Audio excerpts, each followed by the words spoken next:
जलवायु के आधार पर वर्गीकरण। जलवायु के आधार पर वनों का वर्गीकरण सबसे फर्स्ट है उष्णकटिबंधीय पर्णपाती वन। ये वन 50 से 100 सेंटीमीटर वर्षा कराते हैं, वर्षा क्षेत्रफल में पाए जाते हैं। 65.36% है, जो 65.36% है। वन ग्रीष्म ऋतु में जल के अभाव के कारण पत्तियां गिरा देते हैं। जो उष्णकटिबंधीय पर्णपाती वन होते हैं, ये वन ग्रीष्म ऋतु में जल के अभाव के कारण पत्तियां गिरा देते हैं। वनों में उत्तम इमारती लकड़ी पाई जाती है। वनों में उत्तम इमारती लकड़ी पाई जाती है। उष्णकटिबंधीय एवं पर्णपाती वनों में उत्तम इमारती लकड़ी पाई जाती है। उष्णकटिबंधीय एवं पर्णपाती वन सागौन, पीपल, नीम, शीशम आदि वृक्ष आते हैं इसके अंतर्गत सागौन, पीपल, नीम, शीशम आदि वृक्ष आते हैं। उष्णकटिबंधीय पर्णपाती वन, ये वन प्रदेश के सागर, जबलपुर, छिंदवाड़ा, दमोह, छतरपुर, पन्ना, बैतूल, सिवनी, होशंगाबाद जिलों में पाए जाते हैं। ये वन सागर में पाए जाते हैं, जबलपुर में पाए जाते हैं, छिंदवाड़ा में पाए जाते हैं, दमोह में पाए जाते हैं, छतरपुर में पाए जाते हैं, पन्ना में पाए जाते हैं, बैतूल में पाए जाते हैं, सिवनी में पाए जाते हैं, होशंगाबाद में पाए जाते हैं। अब बात करते हैं सेकंड उष्णकटिबंधीय अर्धपर्णपाती वन की। यह वन 100 से 150 सेंटीमीटर वर्षा वाले क्षेत्रों में पाए जाते हैं। मध्य प्रदेश के मंडला, बालाघाट, सीधी, शहडोल जिलों में इनका विस्तार है। उष्णकटिबंधीय अर्धपर्णपाती वन का वनों में बीजा, धोरा, जामुन, महुआ, हर्रा आदि आते हैं। उष्णकटिबंधीय अर्धपर्णपाती वन के अंतर्गत जो वृक्ष आते हैं वो है वनों में बीजा, धोरा, जामुन, महुआ, हर्रा आदि आते हैं। बातें हैं तीसरे पॉइंट पे उष्णकटिबंधीय शुष्क पर्णपाती वन। उष्णकटिबंधीय शुष्क पर्णपाती वन, ये वन 25 से 75 सेंटीमीटर वर्षा वाले क्षेत्र में पाए जाते हैं। इन्हें कटीले वन भी कहते हैं। इनमें जो वृक्ष आते हैं उष्णकटिबंधीय शुष्क पर्णपाती वन में जो वृक्ष आते हैं वो है हर्रा, बबूल, प्लास, तेंदू, धोरा, हड्डू, सिरिस आदि वृक्ष पाए जाते हैं। मध्य प्रदेश में उष्णकटिबंधीय वन पाए जाते हैं। प्रदेश के बालाघाट में वन राजकीय महाविद्यालय की स्थापना 1979 में की गई थी। बालाघाट में जो राजकीय महाविद्यालय है, वन राजकीय महाविद्यालय, उसकी स्थापना कब की गई थी? तो 1979 में की गई थी। मध्य प्रदेश में उष्णकटिबंधीय वन पाए जाते हैं। जो मध्य प्रदेश है उसमें उष्णकटिबंधीय वन पाए जाते हैं। मध्य प्रदेश में देश की 60% तेंदुपत्ता का उत्पादन होता है। जो देश का 60% तेंदुपत्ता है बीड़ी बनाने के लिए, वो मध्य प्रदेश से जाता है। प्रदेश के मुख्य वन सागौन, साल तथा बांस है। प्रदेश में जो मध्य प्रदेश के वन हैं उसमें मेन जो मुख्य वन है वो सागौन है और साल है और बांस है। प्रदेश के गौण वन संपदा में तेंदुपत्ता, लाख, हर्रा, गोंद, खेर, आम आदि है। मध्य प्रदेश शासन द्वारा 1988 में तेंदुपत्ता नीति में बिचौलियों को समाप्त कर दिया है। तेंदुपत्ता नीति में 1988 में बिचौलियों को समाप्त कर दिया गया है।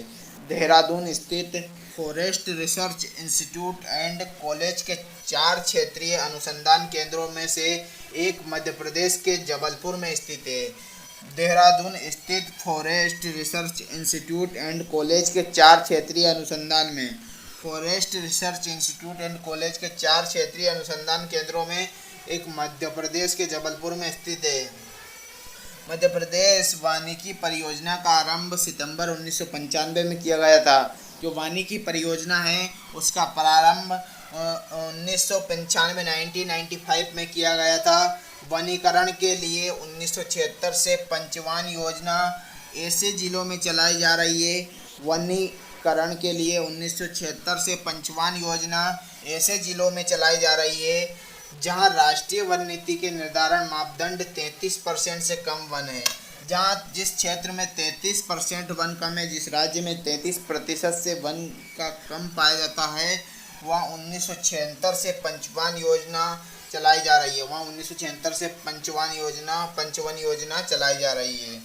आगे बात कर लेते हैं हम राज्य के प्रमुख वन संस्थान।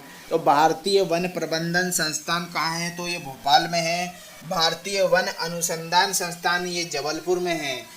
भारतीय वन प्रबंधन संस्थान है भोपाल में और अनुसंधान संस्थान जो है वो जबलपुर में है।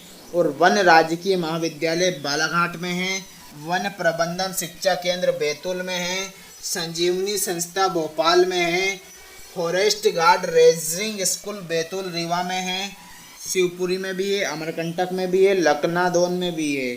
जो फॉरेस्ट गार्ड रेंजिंग स्कूल है जहाँ ट्रेनिंग होती है वन के लिए, वन गार्ड के लिए, वो बैतूल रीवा शिवपुरी अमरकंटक लखनादौन में है।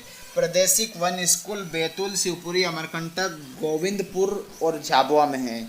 वन स्कूल कहाँ है? बैतूल में है, शिवपुरी में है, अमरकंटक में है, गोविंदपुर में है, झाबुआ में है। अब बात कर लेते हैं आगे। मध्य प्रदेश में 3 जैवमंडल बायोस्फीयर रिजर्व निम्न हैं। 3 जो जैवमंडल बायोस्फीयर रिजर्व है वो निम्न है कि पचमढ़ी एवं अमरकंटक को पचमढ़ी 1999, बैतूल होशंगाबाद एवं छिंदवाड़ा जिले के कुछ हिस्से, अमरकंटक अचानक कमार 2005, डिंडोरी अनूपपुर जिले, पन्ना 2011, पन्ना एवं छतरपुर जिले। पचमढ़ी एवं अमरकंटक को यूनेस्को द्वारा विश्वव्यापी नेटवर्क में शारीरिक किया गया है। यूनेस्को द्वारा विश्वव्यापी नेटवर्क में शारीरिक किया गया है। मध्य प्रदेश में प्रदूषण नियंत्रण हेतु पर्यावरण नियोजन एवं समन्वय संगठन एपेको 5 जून 1981 में स्थापना की गई थी। 5 जून 1981 में स्थापना की गई थी। मध्य प्रदेश में प्रदूषण नियंत्रण हेतु पर्यावरण नियोजन एवं समन्वय संगठन। मध्य प्रदेश में प्रदूषण नियंत्रण हेतु पर्यावरण नियोजन एवं समन्वय संगठन 5 जून 1981 को इसकी स्थापना की गई थी। आपदा प्रबंधन संस्थान भोपाल में है।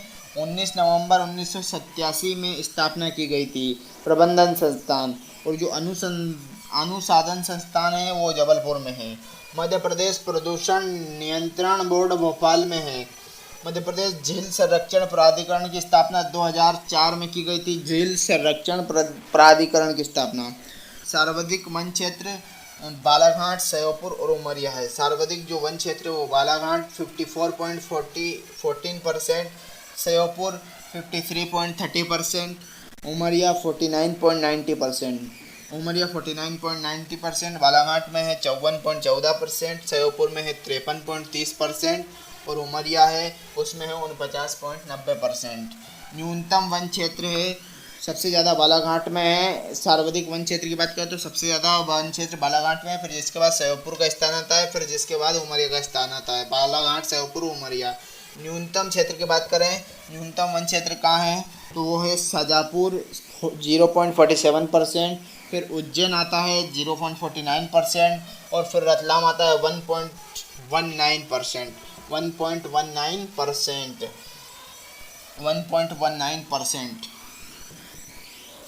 तो न्यूनतम वन क्षेत्र में वाले जिले हैं शाजापुर, उज्जैन, रतलाम और सर्वाधिक वन क्षेत्र वाले बालाघाट, श्योपुर, उमरिया। फिर न्यूनतम की बात करें तो शाजापुर, उज्जैन और रतलाम। मध्य प्रदेश में पशुधन के बारे में बात करते हैं तो भारत विश्व में सर्वाधिक गोवंश भैंस वंश वाला देश है। जो भारत है वो विश्व में सर्वाधिक गोवंश भैंस वंश वाला देश है, जबकि मध्य प्रदेश भारत में सर्वाधिक गोवंश वाला प्रदेश है। मध्य प्रदेश में 8 पशु प्रजनन क्षेत्र है। पशु घनत्व 110 पशु वर्ग किलोमीटर है। पशु जो घनत्व की बात करते हैं वो 110 वर्ग किलोमीटर है। एक वर्ग किलोमीटर में 110 पशु पाए जाते हैं। संख्या में सर्वाधिक पशु सीधी जिला 1444 है, 1444,000 है।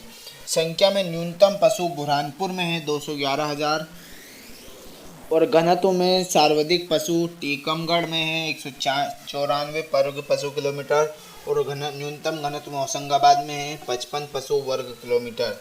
मध्य प्रदेश के उत्तर पूर्व भागों में पशु घनत्व अधिक है, जबकि दक्षिण हिस्सों में घनत्व न्यूनतम है। उत्तर पूर्व भागों में पशु घनत्व अधिक है जबकि दक्षिण हिस्सों में पशु घनत्व कम है। गोवंश, इसके अंतर्गत गाय, बैल, सांड, बछिया आदि आते हैं। मध्य प्रदेश में दूध देने वाली गायों की अनेक नस्लें हैं जिनमें निमाड़ी गाय सर्वप्रमुख है। इसके अतिरिक्त अन्य नस्लें हरियाणवी, धार पारकर, साहिवाल, मालवी आदि साहिवाल आदि रहती है। मध्य प्रदेश में गोवंश का संरक्षण हेतु 1995 में गौ सेवा आयोग कीटो बनाया गया एवं गौ सेवा आयोग स्थापित किया गया। मध्य प्रदेश में पशुधन में सर्वाधिक संख्या बकरियों की है। मध्य प्रदेश में पशुधन में सर्वाधिक संख्या बकरियों की है। राष्ट्रीय गौ भैंस वंशीय पशु प्रजनन परियोजना मध्य प्रदेश में 1999 से क्रियान्वित की गई थी। खुरपका, मुंहपका एवं लंगड़ी पशुओं में होने वाली बीमारियां हैं। खुरपका, मुंहपका एवं लंगड़ी पशुओं में होने वाली बीमारियां हैं।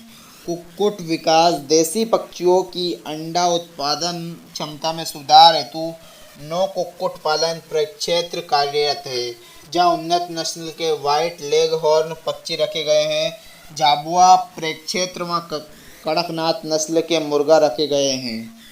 रानीखेत पक्षियों मुर्गी में होने वाला जानलेवा रोग है। रानीखेत जो है वो पक्षियों मुर्गी में होने वाला जानलेवा रोग है। मुर्गी में होने वाला जानलेवा रोग कौन सा है? रानीखेत।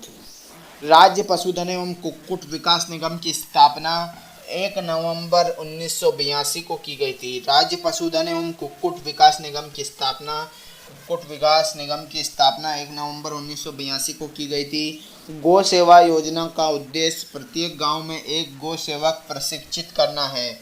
गौ सेवा योजना का उद्देश्य प्रत्येक गांव में हर एक व्यक्ति एक गौ सेवक हो जो सशुल्क पशु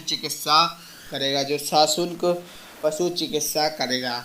नंदीशाला योजना ग्रामीण क्षेत्रों के गोवंशीय पशुओं की नस्ल सुधार हेतु संचालित है। ऑपरेशन फ्लड दुग्ध उत्पादन बढ़ाने के लिए मध्य प्रदेश में आणाद मांडल जे पर आधारित सहकारी डेयरी विकास कार्यक्रम 1970 से चलाया जा रहा है। 1980 में दूसरे चरण प्रारंभ हुआ, वर्तमान में तीसरा चरण चल रहा है। उद्देश्य छोटे सीमांत एवं भूमिहीन कृषकों की आय में वृद्धि करने एवं रोजगार के अवसर उपलब्ध कराना।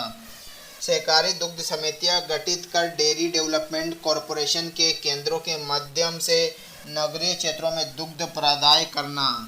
मध्य प्रदेश में सर्वाधिक दुग्ध उत्पादन मुरैना श्योपुर जिले में होता है। सर्वाधिक दुग्ध उत्पादन मुरैना और श्योपुर जिले में होता है, परंतु देश में 7वां स्थान है। इनका भी देश में 7वां स्थान है। मध्य प्रदेश में 5 क्षेत्रीय सहकारी संघ भोपाल, इंदौर, उज्जैन और ग्वालियर और जबलपुर में हैं। 5 क्षेत्रीय सहकारी संघ भोपाल, इंदौर, उज्जैन, ग्वालियर और जबलपुर। राज्य सहकारी संघ दुग्ध महासंघ 1975 शीर्ष स्थान है। जमनापारी बकरी की देसी नस्ल भिंड जिला, भेदवारी भैंस की नस्ल ग्वालियर भिंड जिला।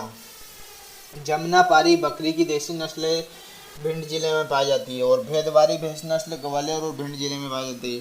कड़कनाथ मुर्गा मध्य प्रदेश का गौरव है। स्वदेशी प्रजाति पश्चिम मध्य प्रदेश झाबुआ, अलीराजपुर, धार जिले में है। काली चोंच मांस और अंडे पौष्टिक और स्वादिष्ट प्रोटीन और हीमोग्लोबिन। इस मुर्गे की खासियत है काली चोंच मांस और अंडे पौष्टिक और स्वादिष्ट प्रोटीन और हीमोग्लोबिन। औषधीय प्रयोजनों में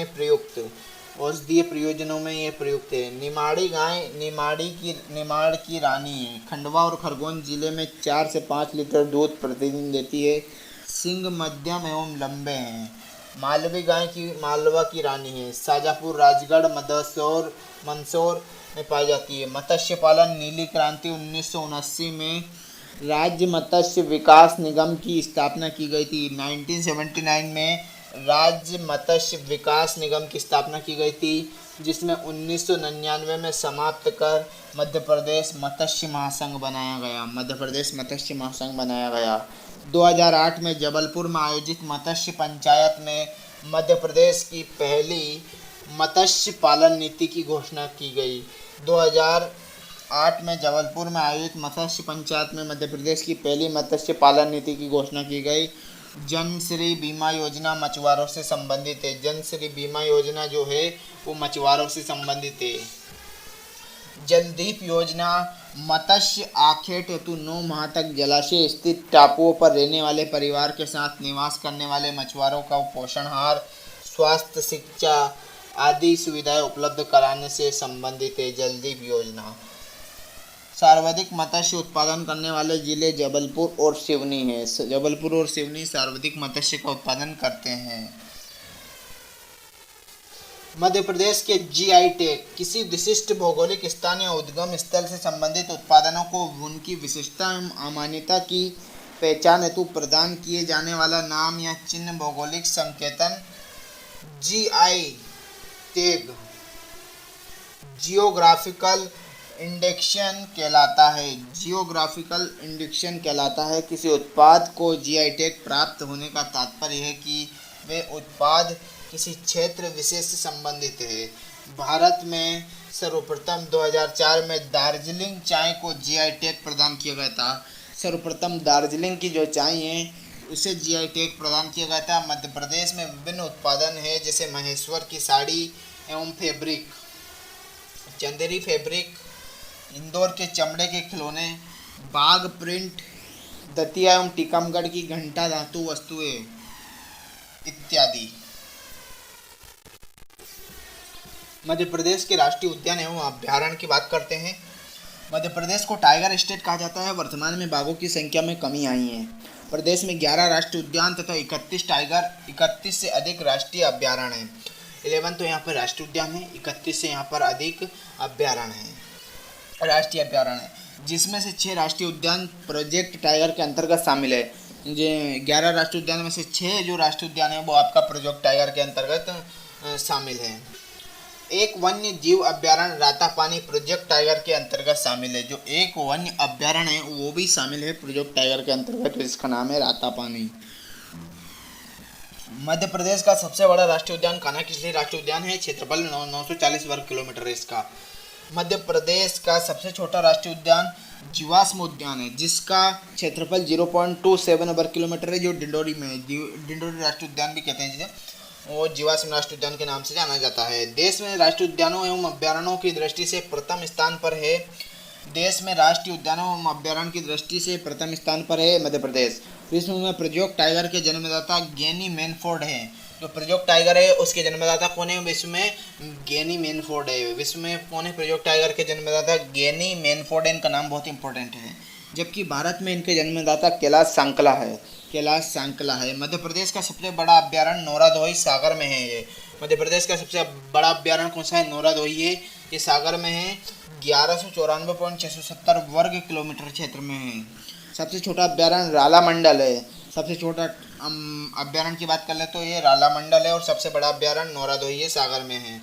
खरमोर पक्षी के संरक्षण के लिए सरदारपुर धार में है जो, और सेलेना रतलाम में अभ्यारण्य है। खरमोर जो पक्षी है उसके लिए उसकी प्रजाति विलुप्त होती जा रही है। इसको देखते हुए मध्य प्रदेश सरकार ने फैसला लिया है कि सरदारपुर पक्षी अभ्यारण्य और एक सेलेना पक्षी अभ्यारण्य सरदारपुर धार में है और सेलेना रतलाम में है। लुप्त प्राय सोन चिड़ैया के संरक्षण के लिए करेरा अभ्यारण्य शिवपुरी में है। करेरा अभ्यारण्य और शिवपुरी में है। और घाटी गाँव ग्वालियर में अभ्यारण्य है। लुप्त सोन चिड़ैया के लिए भी है। करेरा जो है वो करेरा अभ्यारण्य शिवपुरी में है और घाटी गाँव अभ्यारण्य ग्वालियर में है, जो कि सोन चिड़ैया के संरक्षण के लिए है। घड़ियाल के संरक्षण के लिए चंबल मुरैना, घड़ियाल के संरक्षण के लिए है चंबल अभ्यारण्य जो कि मुरैना में है, और केन अभ्यारण्य जो कि छतरपुर में है, और सोन अभ्यारण्य जो कि शहडोल में है। केन अभ्यारण्य जो कि छतरपुर में और सोन अभ्यारण्य जो कि शहडोल में है। पालनपुर कूनो अभ्यारण्य में गिरी राष्ट्रीय उद्यान गुजरात से एशियाई बब्बर शेरों को स्थानांतरित करने का प्रस्ताव है। जो पालनपुर कूनो अभ्यारण्य है उसमें गिरी राष्ट्रीय उद्यान गुजरात से जो एशियाई की बब्बर शेर है उस स्थानांतरित करने का प्रस्ताव है। बांधवगढ़ राष्ट्रीय उद्यान सफ़ेद शेरों के लिए प्रसिद्ध है। जो सफ़ेद शेर है वो बांधवगढ़ राष्ट्रीय उद्यान में पाए जाते हैं। पन्ना स्थित अभ्यारण्य जंगली भैंसों के लिए राष्ट्रीय उद्यान हेतु प्रस्तावित है। जो पन्ना स्थित अभ्यारण्य है वो जंगली भैंसों के लिए राष्ट्रीय उद्यान हेतु प्रस्तावित है। प्रदेश का एकमात्र सर्प उद्यान है वो कहाँ है? भोपाल में है। प्रदेश में दुर्लभ प्रजाति बैडरी प्रजाति का बारहसिंगा प्रदेश के एकमात्र राष्ट्रीय उद्यान कानाकिसली में पाया जाता है। प्रदेश में दुर्लभ प्रजाति बैडरी का बारहसिंगा प्रदेश के एकमात्र राष्ट्रीय उद्यान है। बैडरी बारहसिंगा प्रदेश का एकमात्र राष्ट्रीय उद्यान है। दुर्लभ प्रजाति का एक कानाकिसली में पाया जाता है। बांधवगढ़ राष्ट्रीय उद्यान में सर्वाधिक घनत्व वाला शेरों की दृष्टि से जो शेर कहाँ ज़्यादा पाए जाते हैं, बांधवगढ़ में पाए जाते हैं, जिसमें प्रत्येक 8 वर्ग किलोमीटर पर एक शेर पाया जाता है। मध्य प्रदेश के पन्ना में रेप्टाइल पार्क है। मध्य प्रदेश के कानाकिसली राष्ट्रीय उद्यान में हॉलो घाटी तथा बंजर घाटी स्थित है। मध्य प्रदेश का जो कानाकिसली राष्ट्रीय उद्यान है उसमें हॉलो घाटी तथा बंजर घाटी भी स्थित है।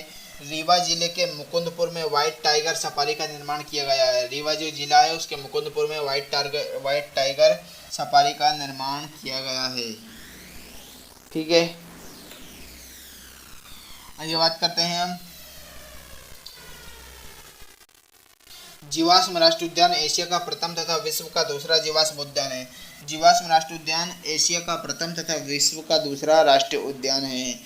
विश्व का दूसरा जीवाश्म राष्ट्रीय उद्यान है। एशिया का ये प्रथम है और विश्व का ये दूसरा है जीवाश्म राष्ट्रीय उद्यान है। रीवा जिले के मुकुंदपुर में व्हाइट टाइगर सफारी का निर्माण किया गया। मध्य प्रदेश पर्यावरण न्यायालय की स्थापना भोपाल में की गई थी। सतपुड़ा राष्ट्रीय उद्यान में सर्वाधिक कृष्णमृगों की संख्या है। कृष्णमृग सर्वाधिक कहाँ पाए जाते हैं, तो ये सतपुड़ा में पाए जाते हैं। दुदुराज जो पक्षी है वो सरदारपुर अभ्यारण्य में है। सरदारपुर अभ्यारण्य में दुदुराज जो पक्षी है वो पाया जाता है। राष्ट्रीय उद्यानों में मध्य प्रदेश का प्रथम स्थान है। सर्वाधिक अभ्यारण्य अंडमान निकोबार में है। अखिल भारतीय बाघ आकलन रिपोर्ट 2014 के अनुसार मध्य प्रदेश में बाघों की संख्या 308 है, जो कर्नाटक में 406 है, उत्तराखंड में 340 है के बाद तीसरे स्थान पर है। उत्तराखंड 340 के बाद तीसरे स्थान पर है। ठीक है, मध्य प्रदेश तीसरे स्थान है। राजकीय पक्षी दुदुराज के संरक्षण हेतु सरदारपुर अभ्यारण्य है। राजकीय पक्षी दुदुराज के संरक्षण हेतु राजकीय जो पक्षी है दुदुराज उसके संरक्षण हेतु सरदारपुर अभ्यारण्य है। सरदारपुर अभ्यारण्य मैंने बताया था आपको कहाँ है, ये धार में है। धार में है। ठीक है,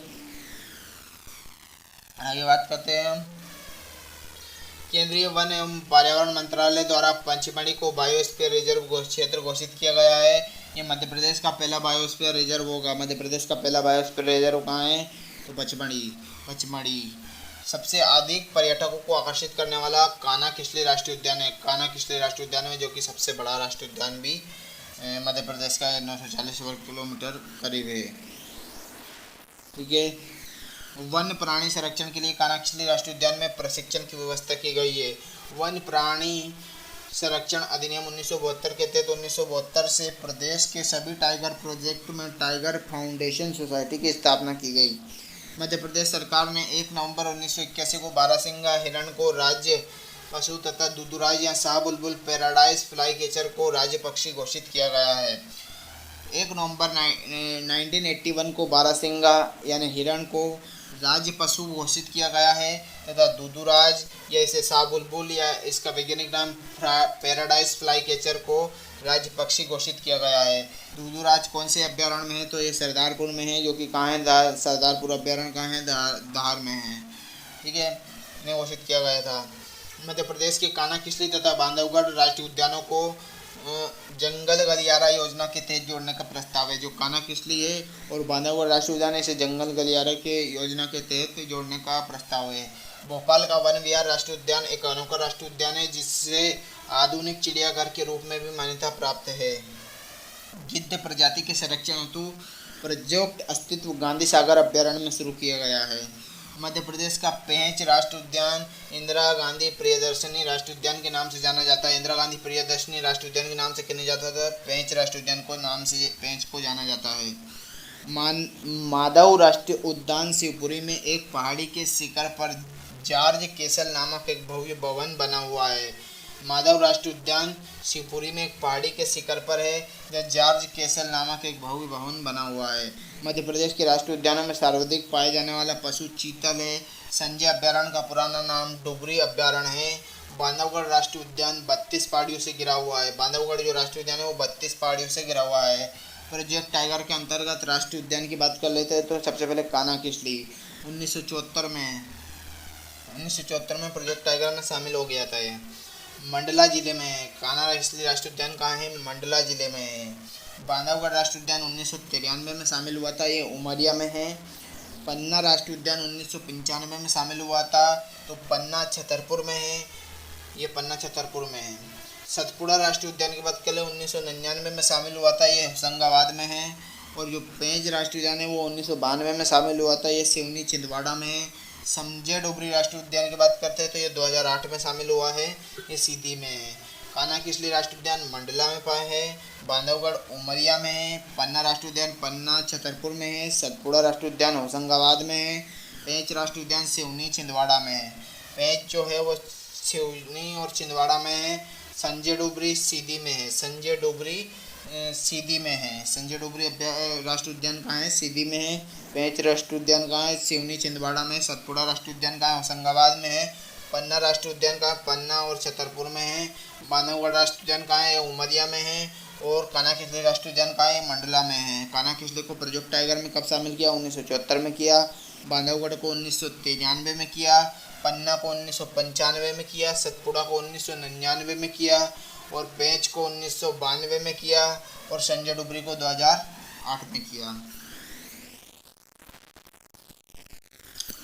बात कर लेते हैं प्रोजेक्ट टाइगर में शामिल राष्ट्रीय उद्यानों का क्षेत्रफल और स्थापना वर्ष और इसमें विशेष विवरण कौन कौन सा है। सबसे पहले आता है कानाकिसली राष्ट्रीय उद्यान। इसमें सर्वाधिक बाघ पाए जाते हैं। ये 940 वर्ग किलोमीटर क्षेत्र में फैला हुआ है और ये मंडला में है, मैंने आपको जैसे बताया था। इसका स्थापना वर्ष 1955 है। स्थापना वर्ष 1955 है। 1933 में अभ्यारण्य था। 1955 में पहला राष्ट्रीय उद्यान मध्य प्रदेश के लिए बना।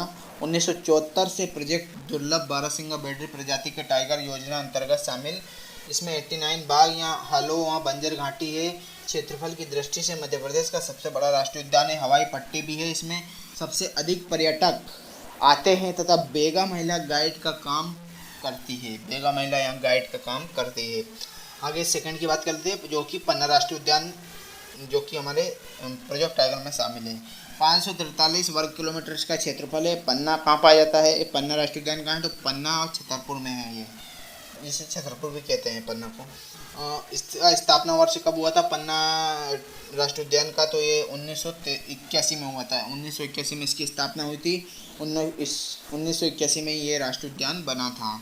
सतपुड़ा आता है अगला, थर्ड नंबर पे। सतपुड़ा जो राष्ट्रीय उद्यान है वो उसका क्षेत्रफल 525 वर्ग किलोमीटर है। ये होशंगाबाद में है और इसकी स्थापना वर्ष 1983 में हुई थी। इसकी स्थापना 1983 में की गई। कृष्ण यानी काला मृगों की बहुतायत यहाँ सबसे ज़्यादा है। अगला आता है बांधवगढ़ जो कि उमरिया में है। ये 437 वर्ग किलोमीटर क्षेत्रफल पर फैला हुआ है और इसकी स्थापना 1968 में की गई थी। 1993 में प्रोजेक्ट टाइगर में शामिल किया। बांधवगढ़ एकमात्र राष्ट्रीय उद्यान है जो 32 पहाड़ियों से घिरा हुआ है। बाघ की दृष्टि से देश का सर्वाधिक घनत्व वाला उद्यान है। यहाँ हर 8 किलोमीटर वर्ग किलोमीटर पर यहाँ एक बाघ आपको मिलेगा और सफ़ेद टाइगर यहाँ पर सबसे ज़्यादा पाए जाते हैं। ये सफ़ेद शेरों के लिए बहुतायत प्रसिद्ध है।